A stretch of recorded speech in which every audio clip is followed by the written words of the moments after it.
I want to start with the pen. Not the moment she said it. Not the moment the mediator's face changed. I want to start with the pen, sitting capped on the conference table between us, because I spent 4 seconds looking at that pen instead of looking at my daughter. And in those 4 seconds, I made a decision that changed everything that happened afterward. 4 seconds. I have replayed them more times than I can count, because in those 4 seconds, I did not pick up the pen. I did not sign. I looked at the mediator, and the mediator looked at me, and something passed between us that I can only describe as one professional, recognizing that another professional had just walked into a room without doing his homework. Then the mediator set down her own folder and said, "Mr. Whitfield, before anyone signs anything, I think we need to talk about what's actually in the trust." And across the table, my daughter's lawyer opened his laptop, and his hand froze on the mouse. "Hey everybody, welcome back. If you're new here, I tell true stories, the kind that happen in quiet rooms with folding tables and bad coffee, not in movies. Get comfortable, because this one starts in a mediation office, and it ends somewhere I never expected, and everything in between is the story of a man who spent 31 years building something his own daughter walked into a room and called worthless. She said it in front of a stranger she was paying $300 an hour to listen to her. She should have asked me first. Hit that subscribe button if this is your first time here, because what was on that laptop and what the mediator said next isn't the kind of thing that happens by accident. It happens when a man gets underestimated for 3 decades, and one day the paperwork finally catches up to the truth. Stick with me. We're going somewhere. My name is Walter Hensley. I'm 67 years old, and I live alone now in a house outside a small town in eastern Pennsylvania, the kind of town where everybody still waves from their porch. I won't tell you the name of the town, because some of what I'm about to tell you is still working its way through a courthouse, and my lawyer, a good man named Russ Calloway, has asked me to keep the specifics loose. What I will tell you is this. For 31 years, I ran a small precision tool and die shop out of a pole barn behind my house. Just me, and eventually 4 employees, making custom stamping dies for manufacturers who couldn't get what they needed anywhere else. Nothing glamorous. Grease under the fingernails, steel shavings in your socks, the smell of cutting oil that never quite comes out of your clothes. I tell you this not to impress you. There's nothing impressive about a man in coveralls. I tell you this because my daughter sat across a mediation table and told a woman she'd hired to help divide up what was left of our family that her father never built anything real, that he'd spent his whole life puttering in a garage, and that the money sitting in the trust I set up wasn't something I'd earned. It was something that had simply happened to me. And I want you to understand the full weight of what she said, because she knew better. She had grown up in that pole barn. She used to sit on an overturned bucket and watch me set up a die for hours at a time. Let me tell you about Renee. Renee Hensley, my daughter, born in 1988, was the brightest kid I ever knew. And I say that as someone who's not prone to exaggeration. She could read before kindergarten. She won a statewide science fair project in 8th grade, something about stress fractures in aluminum that she built using scrap I brought home from the shop. Her mother, my wife Carol, passed when Renee was 11, and after that, it was the 2 of us. I raised her the only way I knew how, which was the way my own father raised me. Work hard, keep your word, and don't complain about things you have the power to fix. Renee went on to law school on scholarships and loans, and I helped where I could, though it was never as much as I wanted it to be, because a tool and die shop in a small town doesn't generate the kind of money that pays Ivy League tuition. She became a very successful attorney in Philadelphia. Corporate litigation, the kind of law where the invoices have more zeros than I made in a good month at the shop. And somewhere in there, without either of us quite noticing when it happened, she started to see the distance between what she did and what I did as a kind of hierarchy. She never said it directly, not for years. But you feel these things. You feel it in the way a phone call gets shorter. You feel it in the way she stopped asking about the shop and started asking whether I'd thought about retiring, for real this time. Here's the part I didn't tell her, and the part that matters most to everything that comes after. In 2009, right in the middle of the recession, when half my customers were canceling orders and I was laying off 2 of my 4 guys just to keep the lights on, I did something most people in my position wouldn't have done. I filed a patent. I'd been tinkering for years with a modification to a stamping die design that let it run twice as many cycles before the tooling wore down, something that mattered enormously to the automotive suppliers who were my biggest customers. I filed it myself, no lawyer, just me and the patent office's own instructions, because I couldn't afford an attorney at the time to do it for me. It took 3 years to get approved. When it finally came through in 2012, Renee was in her second year of law school. I called her to tell her. She said, "That's great, Dad," and asked if I could send another $500 for books. I sent it. I didn't push the subject. By 2015, 3 different manufacturers were licensing that design, small royalty agreements, nothing that made headlines, but steady. By 2018, I'd filed 2 more patents building on the first one, both approved, both licensed, and the royalty income had grown to something that, frankly, surprised even me. I didn't spend it. I'd spent 30 years watching customers go under because they lived beyond what their business actually generated, and I wasn't going to make that mistake with money that felt, honestly, a little unreal to me. I put almost all of it, on the advice of an accountant I trusted, into a diversified investment account, and then in 2020, on that same accountant's recommendation, I moved the bulk of it into an irrevocable trust, structured so that it would pass efficiently to Renee someday, without the tax burden eating half of it. I want to be clear about something. I did that for her. Every dollar of it. I never touched a cent of that royalty income for myself beyond keeping the shop's lights on in a bad month. I was going to tell her about it eventually, when the time felt right, when I could sit her down and explain what it represented, not just the number, but 30 years of grease and steel, shavings and problems, solved one at a time in a pole barn nobody drove past on purpose. The time never felt right, because Renee and I started drifting in a way I didn't fully understand until much later.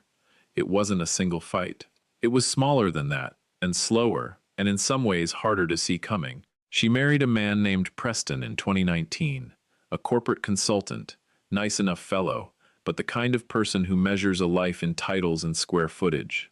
I don't say that to be unkind. I say it because I watched Renee's language change after she married him. She stopped calling the shop Dad's Place and started calling it, once, in front of Preston's parents at a dinner I wasn't quick enough to avoid, sort of a hobby thing my father does. I remember exactly where I was sitting. I remember exactly how the room went a little warm around my collar. I didn't say anything. I have a habit, developed over 3 decades of dealing with difficult customers, of not saying anything in the moment and thinking very carefully about what I actually witnessed. In the spring of 2022, I had a mild heart attack. Not a serious one. The doctors were clear about that. A warning more than a crisis, but it was enough to make me sit in a hospital bed for 4 days and think hard about what I wanted the next chapter of my life to look like. Renee flew in. She was attentive in the hospital, and I want to give her that, because it was real in the moment. But something shifted in the months after. She started asking different kinds of questions. Not, "How are you feeling?" but questions about the shop's finances, about whether I had a will, about what exactly an accountant named Marjorie Fell had helped me set up a few years back, because she'd apparently heard Marjorie's name mentioned once at Thanksgiving, and it had stuck with her. I am not a man who reacts quickly to a new pattern. I watch it. I let it repeat itself before I decide what it means. It repeated itself. By the fall of 2023, Renee and Preston were pushing me, gently at first and then less gently, toward selling the shop outright. Not because they thought it was best for me. I understood that clearly enough by then. They thought the property, 4 acres with a pole barn and an old farmhouse, sitting now in a part of the county that had gotten fashionable with people commuting to Philadelphia, was worth more as real estate than as a working shop. Preston mentioned a developer he knew. Renee mentioned, almost as an aside, that at my age, I shouldn't be climbing around machinery anymore. I told them both I wasn't ready to sell. Renee said, "It's not really about being ready, Dad. It's about being realistic." I remember that phrase, being realistic. In January of this year, Renee told me she thought it was time for what she called a family conversation about the future, and she suggested we use a mediator, someone neutral, to talk through estate matters. Before things got complicated, she framed it as responsible planning. I agreed, because on the surface, it sounded reasonable, and because some part of me, The part that still wanted things to be simple between us, wanted to believe that's all it was. I called Russ Calloway that same afternoon. Russ had handled the patent licensing agreements for me since 2015 and had done my estate planning alongside Marjorie Fell. He is 62 years old, careful in the particular way that good small-town lawyers are careful, and he does not tell me what I want to hear. He told me instead what was true. I explained what Renee had proposed. Russ was quiet for a moment on the phone. He said, "Walter, does she know what's actually in that trust?" I said I honestly didn't know how much she knew. He said, "I think you'd better find out before you sit down at that table." He asked me something else, and I want to tell you exactly what it was, because it matters. He said, "Walter, has Renee ever contributed to the intellectual property in any documented way? Design input, testing, anything that could be construed as her work?" I thought about a girl on an overturned bucket, watching, asking questions, filling notebooks with sketches of stress fractures for a science fair project. I thought about a grown woman calling my life's work a hobby in front of people she wanted to impress. I told him no, she had not. Russ said, "Good, then we know where we stand. But Walter, I want you to understand something. Once people find out what's actually sitting in an account, the conversation about family and fairness can change very fast." I asked him how fast. He said, "That depends entirely on who's in the room." The mediation was scheduled for a Thursday morning, 3 weeks later, at an office park off Route 30. Renee had hired her own attorney for the process, a man named Desmond Foy, 38 years old, sharp, expensive, the kind of lawyer who works estate disputes for people who've decided a relationship is now a negotiation. Russ told me Desmond had a specific approach in cases like this. He would frame Renee's entire childhood, being raised by a single father with an unpredictable small business, financial anxiety, the years of scraping together tuition, money, as a form of hardship that the trust existed to remedy, regardless of where the money in it had actually come from. It was, Russ said, not really a legal argument so much as an emotional one, aimed less at any court and more at me directly, at guilting me into restructuring the trust before anyone had to prove anything. I asked Russ if it would work. He said, "That depends on whether you know exactly what you built, Walter, and whether you're willing to say so out loud." I said, "Let her make her case. Let her say whatever she came prepared to say, because I've been paying attention for 31 years, and I have my own record of what happened in that shop, and it's complete." Russ asked what I meant by complete. I told him I am a man who keeps things. I have every patent application, every rejection letter, every revision, going back to 2009. I have the licensing agreements with all 3 manufacturers and every royalty statement since. I have photographs of every prototype die I ever built, dated, because I used to think I might want to write a manual someday for whoever eventually ran the shop after me. I have tax returns. I have the accountant's file. I have, in a fireproof box in my closet, the entire paper trail of a life that Renee, sitting on a bucket at age 9, watched happen with her own eyes and apparently forgot every detail of by the time she was 40. Russ sat with that for a second. He said, "How complete, Walter?" I said, 15 years of complete and 31 years of memory behind it. If this story is landing with you at all, if any of this feels familiar, go ahead and hit that like button right now, because what happened in that mediation office is something that took every one of those 15 years of paperwork to set up. And I want you to see the whole thing. Subscribe if you haven't. We're almost to the door.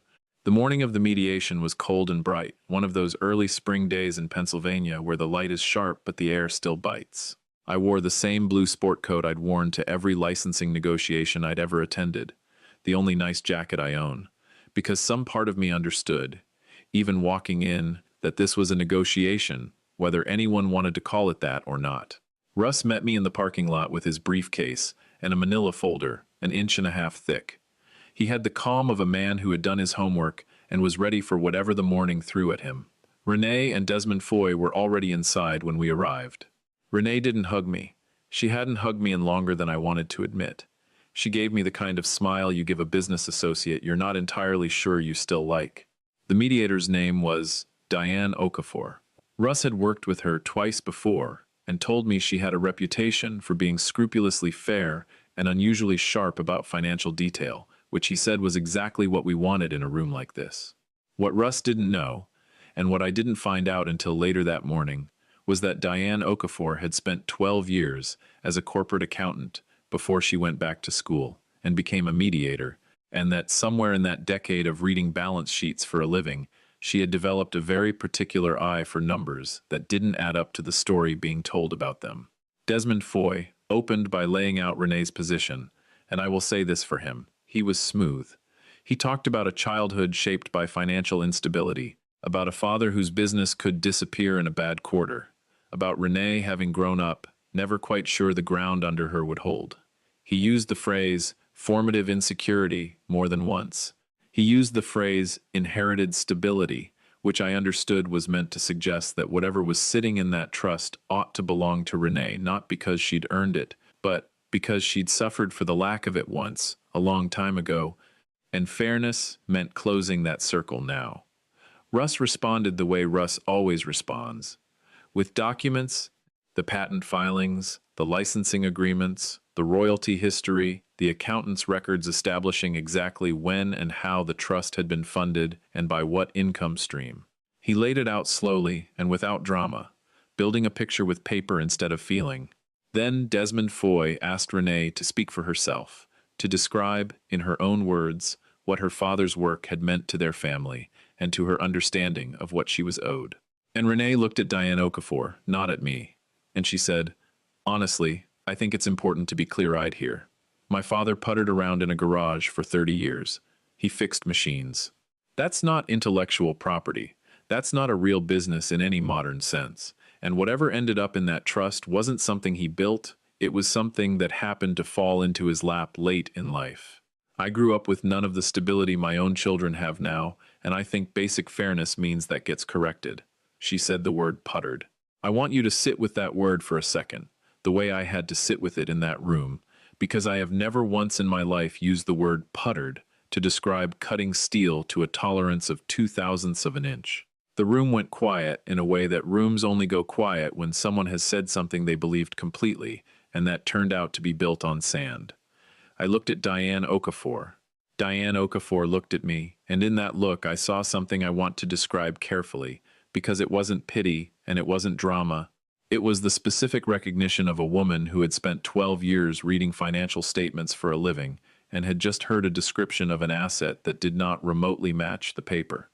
Russ had spread across the table 40 minutes earlier. She set down her own pen. She said, "Miss Hensley, before we go any further, I want to make sure I understand the timeline correctly. You're saying the funds in this trust weren't the product of your father's work?" Renee said, "Not in any meaningful sense, no." Diane Okafor picked up one of the pages Russ had provided, a licensing statement from 2021 showing royalty income from 3 separate manufacturers under 3 separate patent numbers, and she turned it so it faced Renee across the table. She said, "I want to read something into the record of this session, not as a ruling, since that's not my role here, but because I think it matters for how we proceed. This document shows royalty income tied to 3 utility patents issued between 2012 and 2019, all naming Walter Hensley as sole inventor, licensed to companies, including a Tier 1 automotive supplier. I've reviewed a lot of trust funding histories in my time doing this work, and I don't think I've seen one funded quite this cleanly by a single person's own documented, patented engineering work." She paused. She said, "Mr. Foy, did your research into this trust include a review of the underlying patents?" Desmond Foy opened his laptop. I watched his hand on the mouse. It did not move for a long moment, and then it moved too quickly, scrolling, searching, and I watched something happen to his face that I imagine happens to a man exactly once or twice in a career. The specific expression of someone realizing that the entire foundation of the case he'd built over 3 weeks of preparation rested on a description of the other side that nobody on his team had ever bothered to verify. He said, "Your Honor, Miss Okafor, I'd like to request a short recess to consult with my client." Diane Okafor said, "Of course, take 15 minutes." She stood and left the room. Renee did not look at me. She looked at Desmond Foy, and I heard her say, very quietly, "What is it?" And I heard him say, just as quietly, "We need to talk, right now." I sat there next to Russ, and Russ leaned over and said, barely above a whisper, "What just happened?" I said, "Diane Okafor used to be an accountant. She read the royalty statement, and it didn't match the story Renee told." Russ sat back in his chair. He looked at me the way he'd never quite looked at me before. Not with surprise exactly. More like a man watching something unfold that he hadn't engineered and couldn't have engineered, and that was now completely out of Desmond Foy's control. He said, "Did you know she had that background?" I said, "You mentioned once she used to work in finance before law school." "I filed it away." He said, "You filed it away." I said, "I file most things away, Russ. It's the only way I know how to run a business or a life." The recess lasted almost 20 minutes. When Diane Okafor came back into the room, she had a legal pad in front of her with several lines written on it. She sat down, folded her hands, and looked first at Desmond Foy and then, for a long moment, at Renee. She said, "I want to say something, and I want to say it plainly because that's my job in this room. I am not a judge, and nothing I say here is binding. But I've mediated a great deal of family wealth disputes, and I think it's important, for the sake of everyone at this table, to name what I'm seeing." The characterization offered this morning of Mr. Hensley's life's work as, in your words, Miss Hensley, something that fell into his lap, is inconsistent with a documented record of 3 issued utility patents, sole inventorship, licensing agreements with named manufacturers, and 15 years of royalty statements that show a steady, earned income stream from that intellectual property, an income stream your father chose, entirely voluntarily, to place into an irrevocable trust for your benefit, rather than to spend on himself. She paused, and she said, "I want to be careful here, because there may absolutely be a real and valid conversation to have about what feels fair between the two of you. Childhoods carry weight. Financial anxiety is real. I'm not dismissing any of that. But I think this conversation cannot proceed productively on the premise that the resource in question wasn't earned, because the paper in front of me says clearly that it was, and it was earned specifically by the person currently being described as someone who merely puttered." She looked at Renee and said, "I'd like to give you a chance to revisit anything you said this morning, if you'd like to." Renee's face did something I had not seen it do in 40 years of being her father. Every bit of the composure she'd walked in with left it at once, not in anger, but in the very specific expression of someone who has built an argument on top of an assumption and just watched, in real time, in front of a stranger, that assumption get dismantled by her own father's paperwork. She looked at Desmond Foy. He did not look back at her. She looked at me for the first time all morning, and I looked back at her, and I thought about a girl on a bucket, watching me set a die, asking me why the metal didn't tear, and I did not say anything. I let her look until she looked away first. What happened over the following month I want to tell you plainly, because the resolution matters as much as the moment in that room did. Desmond Foy requested, and Renee agreed to, a full month's pause before any further discussion of restructuring the trust. In that month, Russ provided Renee's side with the complete record, all 15 years of it, and I understand from Russ that Renee sat with an accountant of her own for the better part of 2 days, going through what her father had actually built while she was building her own career 2 hours away and calling it a garage. The specific request to have the trust reworded to include Preston's business interests, which Desmond Foy had floated quietly before the mediation ever began, was dropped entirely. What remained was something simpler and, I think, more honest. The trust stays as I structured it, for Renee, unchanged, because I built it for her, and I meant that when I signed it, and I mean it now. I did add one thing, on my own initiative, a letter, handwritten, that Russ is holding with the trust documents, explaining exactly what those 15 years represent, patent by patent, so that someday, when I'm gone, Renee will have to read in my own words what a hobby actually looked like from the inside. I moved through the weeks after that mediation slower than I expected to. I sat on my porch some evenings with a cup of coffee, looking out at the pole barn, and I thought about what had actually been settled and what hadn't. What settles quickly is a legal question. What doesn't settle in a month, or maybe ever completely, is the specific ache of hearing your own daughter describe your life's work with a word like puttered in front of a stranger and understanding that she believed it when she said it. Renee wasn't lying in that room. That's the part that took me the longest to sit with.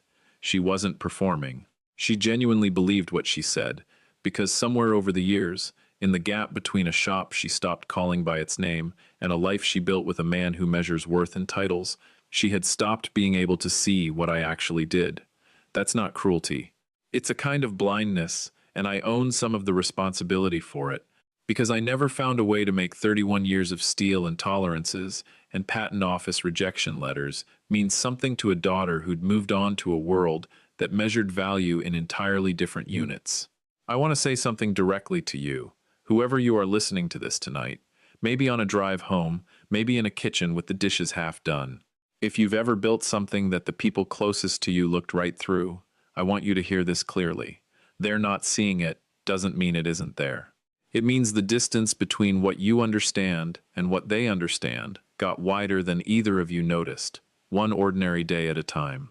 The dies I built are real. The patents are real, 3 of them, hanging in cheap frames in my hallway that nobody in my family has ever asked to look at closely. The royalty checks that built a future for a daughter who once thought fixing machines wasn't a real business are real. None of it needed Renee to believe in it to be true.